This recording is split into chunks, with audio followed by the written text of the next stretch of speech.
बेहतर जगह नहीं थी। मैं अभी कच्ची कोठी भी पढ़ा हूं, मैं कल भी पढ़ा हूं, लेकिन मैं इस इंतजार में था कि मैं करबला का हमेशा लाहौर जाऊं और मैं अपनी बहन को वो मैसेज दूं। मेरी जिस बहन ने, जिस कनीज़ सैयदा ने मीडिया पे बैठ के हक के सैयदा पे गुफ्तगू की है, मैं उनसे कह रहा हूं हम बिन तेरी सालत के नमक खार हैं शौकत, जिसे डर लग रहा हो बाहर चला जाए।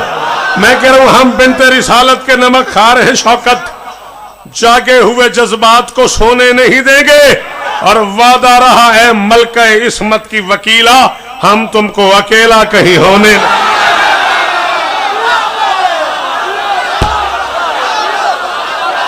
शाबाश शाबाश शाबाश शाबाश।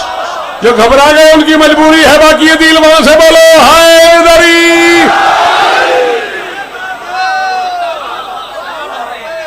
अल्लाह इज्जत दे।